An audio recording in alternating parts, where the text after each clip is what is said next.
Hey guys, this is Joel from the Fincastle Pokemon Gym. Now this week I am responding to a request for a video, which I am always glad to do, if it is possible at least. And this was a video that I was going to do a few weeks ago, but I hit a roadblock of sorts, in that I had two lists that I really liked and really couldn't decide which one to do. So as a parent of two now grown children, I'll pass on some quick parenting advice, and that's don't pick a favorite. You will see your kids' obvious strengths, so you can guide them towards those without indulging one over the other. And of course, don't try to force something on them that is against their nature. For instance, don't pick the one with violent outdoor allergies to be your yard work buddy. Or don't take a squeamish child and drag them deer hunting. Or if you do, spare them the parts you know they can't handle. Because let's face it, there are some cuts in the cleaning process that some are just never ready to do. So I played my two lists, and I like both of these a lot, for different reasons. So I'll just share them both, but today's video is going to focus on the second of the two because it fits my playstyle a little bit better.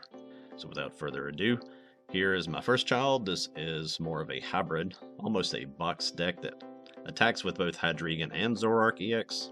Zoroark EX, I guess I should say. The strength of this one is using the Cypher Maniac with Zoroark EX to set up the Hydreigon, which is an awesome combo. And if you look over the list, yes, I play Poppy and in Sigalith. So if I don't get some points for awesomeness there, then all I know to say is your mom. They're both awesome in here, don't care who you are. So take a look at that list, read some of those cards. If you have any questions, you can pop them in the comments. If needed, I can come back to this deck at a later time. Now on to child number 2, which is the focus of today's video. Now I know most are familiar with Hydreigon EX at this point, but let me throw him up here real quick in case you've never looked at him or just haven't looked at him in a while. Hydreigon EX is a Stage 2 330 HP Dark Terra type. He has no ability, 2 attacks, weakness to grass, and a 3 energy retreat cost. The first attack is called Crashing Headbutt, and it is the focus of a lot of Hydreigon decks because it's pretty good by itself. Crashing Headbutt does 200 damage for just 2 energy, and it discards the top 3 cards of your opponent's deck. Now, trying to just be a straight up mill deck from a stage 2 is not the most successful strategy, so it's not used so much as a mill deck, but more as a disruption one. But if you get that turn 2, you can devastate your opponent by tossing things like Rare Candy or their Ace Spec, all sorts of stuff. It's a good deck by itself. But in usual Fincastle Gym fashion, that's not what I'm doing here. I'm here for attack number 2, which is called Obsidian. Obsidian, for a Psychic, a Dark, a Metal, and a Colorless, does 130 damage, and does 130 damage to 2 of your opponent's bench Pokemon. At first glance, everyone is usually of the opinion that this attack is hard to pull off, and to that, I say, nay nay. Because that is the goal of this deck, and if you get it turn 2, it's usually concede time, if you don't end the game outright. Let's get the list up, and as you glance over this, keep in mind that I started with the idea of simulating the Zeraora VSTAR deck that I featured in the last format. I've got the link down below. And I was very aggressive in the build, using a high count of research and Carmine with Squawkabilly EX, just trying to get to 1 Hydreigon EX and 2 Blissey EX as quickly as possible. And it was very haphazard, I suppose is the right word, in trying to describe those attempts. Sometimes you'd get it very quickly, and sometimes you'd never even get to a Hydreigon. So I toned down those efforts, tried to make it a little bit more consistent across the board, and got to what you see here. Let's look at the Pokemon first. I've got a 4-2-3 line of Hydreigon, which is solid and makes getting 2 Hydreigon EX in play fairly easy. And whether you get there by Candy or the TM Evolution just depends on kind of how what presents itself as you play. I've got a 2-2 Revavroom line for draw, and more importantly for getting the energy into the discard pile, because that is very important to hit that Obsidian quickly. And I've got a 3-3 Blissey EX line with the goal of getting 2 in play. Now Blissey, as you likely know, lets you move a basic energy from one of your Pokemon to another with its Happy Switch ability. And because he's colorless, he is the target for the Glass Trumpet, which of course you cannot play until you have a Terra in play, so that would be until you get a Hydreigon EX in play. And I wanted to take a moment to feature this Chansey, because I see other lists play different ones, and I do not understand that at all. This Chansey, the one from 151, has the Lucky Bonus ability, which in short says if you take him as a prize card and have the bench space, you can bench him right then and there, and if you do, you flip a coin, and again, if heads, you take another prize card. I mean, yes, it is a coin flip, but in this deck, that's a chance to get a 4 prize card turn very early in the game, and it's crazy when you do. I don't know if nobody tries him because the influencers Pokemon pays haven't given permission to use him, or just I've never looked at him, or what. But I'm here to tell you it's okay to try him. The last on that list of Pokemon is the Appalachian EX, and honestly, he's just in here as your switch mechanism. I don't like to play him down at all if I can help it, but in almost every game I've played, someone always bosses up either a Revavroom or a Blissey EX in an attempt to stall me out and buy themselves some time.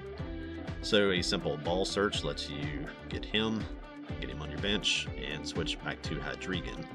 And yes, that does poison your Hydreigon, which obviously opens up the possibility of using Binding Mochi for more damage, which I do in the first list, but I cut it in this one for space, because that extra 40 on top of 130 is not a huge difference maker.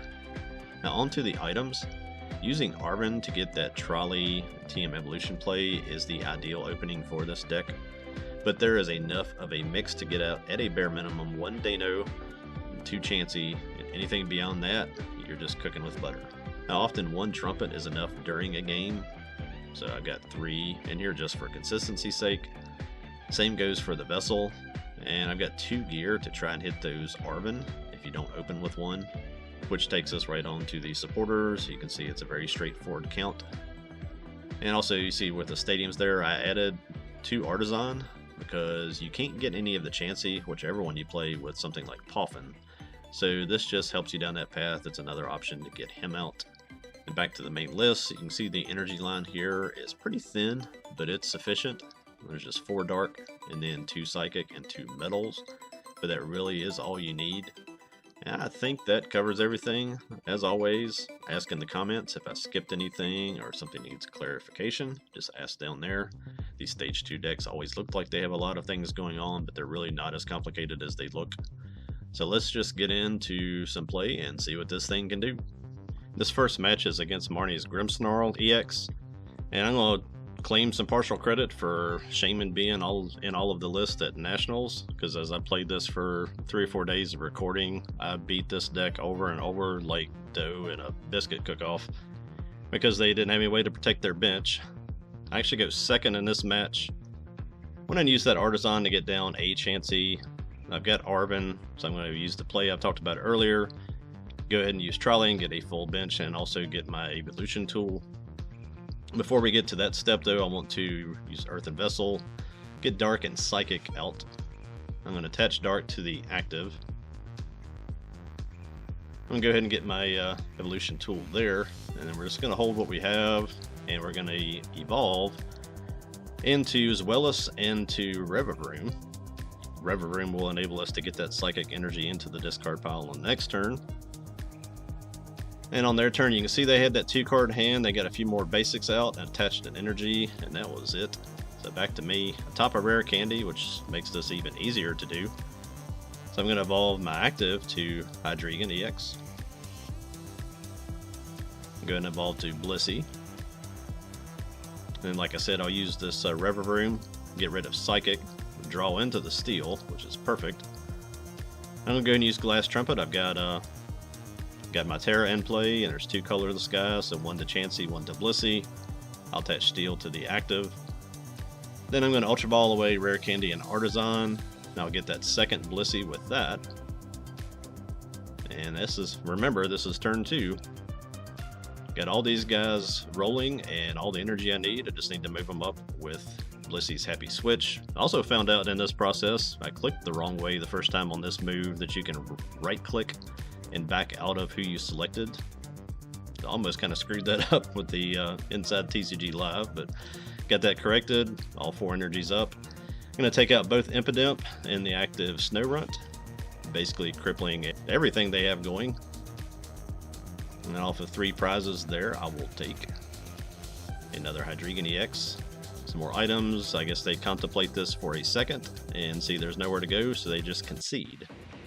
So I don't know whether to say you're welcome or I'm sorry for all the people that are going to be playing Shaymin after watching this. But I went second in this one. This is against Ethan's Typhlosion. Didn't choose to go second either time, but actually the more I play this deck, I do kind of like going second with it. Didn't get the Arven start that I wanted. I did get the basics down.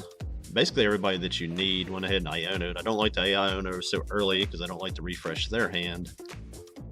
Let's do with Vessel there. I'm going to get Steel and Dark. I'm going to attach to the Dano and then just pass. I've got 2 Zweilous in my hand. Instead of doing Itchy Pollen, they go ahead and go for the TM Evolution and evolve to a Quilava and to a Typhlosion. So that kind of bails me out on the items. Not that I had anything in my hand but rare candy. Go and evolve to Zweilous, to Blissey, and to the other Zweilous. I'm going to attach the Steel to the bench one because probably going to lose one of the 2 of them. I'm going to Iono again. Again, not my favorite thing to do there. I use Nest Ball. Go and get down another Chansey. Not going to be able to get to Hydreigon this turn, but it's setting it up for the next turn for sure. And I'm going to increase those chances by just using Find a Friend, which lets you get 2 Pokemon. I'll get a Hydreigon and a Revavroom. They come back with Typhlosion, getting fairly well set up, almost getting to a Dragapult, which is the hardest part of that deck, I think. Take out my Zweilous.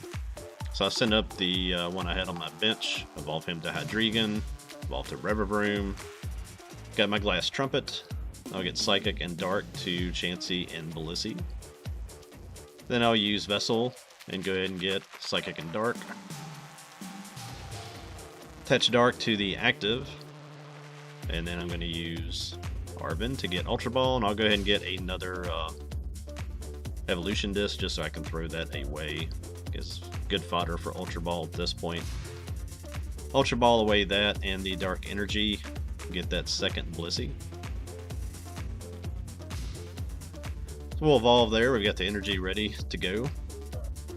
We'll move that up with the Happy Switch and Happy Switch again.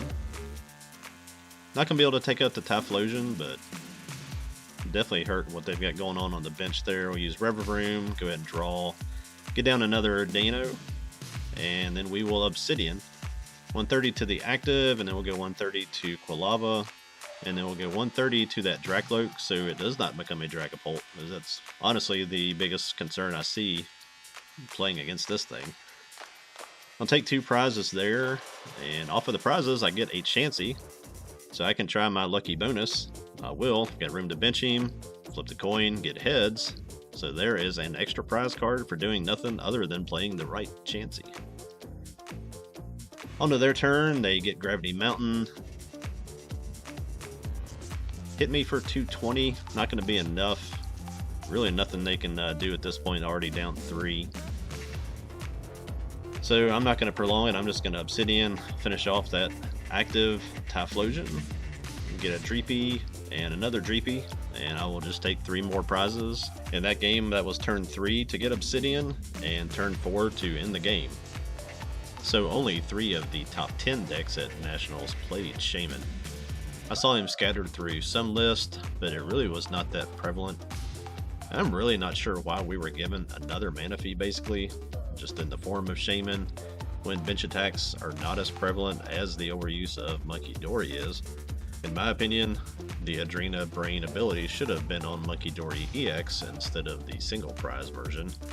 That would have at least tied a cost of using him, but I won't linger on the what ifs. We've got what we've got, like it or not. I guess the question to consider with this deck is, does Shaymin really hurt it? My response to that for now is I don't think so. Again, Shaymin doesn't appear to be highly used, and if you encounter it, just boss it up and knock it out with Crashing Headbutt. And you'll take a prize card and discard 3 of their cards, and if you get lucky, you might get their Night Stretcher or their Super Rod, or both. Then you can just let Obsidian loose. To me, it's almost mind-numbing that at an event like Nationals, which was won by a Dark Week Gardevoir EX deck, no one considered Hydreigon EX. I didn't see it at all. So there's that for you to ponder, I suppose. Give both of these a whirl. If you like the three-headed, brutal, pseudo-legendary, I think you'll enjoy these decks. As always, thank you for watching. Check out my podcast this month if you get a chance, especially if you're into the Blade Runner franchise. That'll do it for this week. Until next time, be not afraid. Later.